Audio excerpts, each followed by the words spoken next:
कार्यकर्ते आणि सर्व गणेश भक्तांना सर्वप्रथम मी सोलापूर शहर पोलीस आणि वैयक्तिक माझ्याकडून गणेश उत्सवाच्या हार्दिक शुभेच्छा। यावर्षी अतिशय आनंदाच्या वातावरणाने पूर्ण गणेश उत्सव साजरा झालेला आहे आणि हे आज शेवटच्या दिवशी आमच्या श्रियांच्या विसर्जन पूजनच होणार आहे। या विशेष दिवशी मला श्रियांच्या आरती करण्याची संधी दिलेली आहे, त्याबद्दल सर्व पदाधिकाऱ्यांना मनापासून आभार आहे। आणि आपल्या सर्वांनी प्रशासनाच्या विनंतीला आणि सोलापूर शहर जनतेच्या विनंतीला मान देऊन ध्वनी प्रदूषणपासून दूर राहून आम्ही या विसर्जन सोहळा साजरा करू म्हणून आपण निर्णय घेतलेले आहे, त्याचं पालनच होत आहे।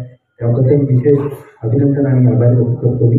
यापुढे भविष्यातही आपण सर्व संबंधित जे पुढे येणाऱ्या महापुरुषांच्या जयंतीलाही आपलं वाचन अशाच असावे आणि अशा भूमिका आपण घ्यावे अशा विनंती करतो। आपल्या सर्वांना पुन्हा एकदा पोलीस विभागाकडून मनापासून हार्दिक शुभेच्छा। धन्यवाद।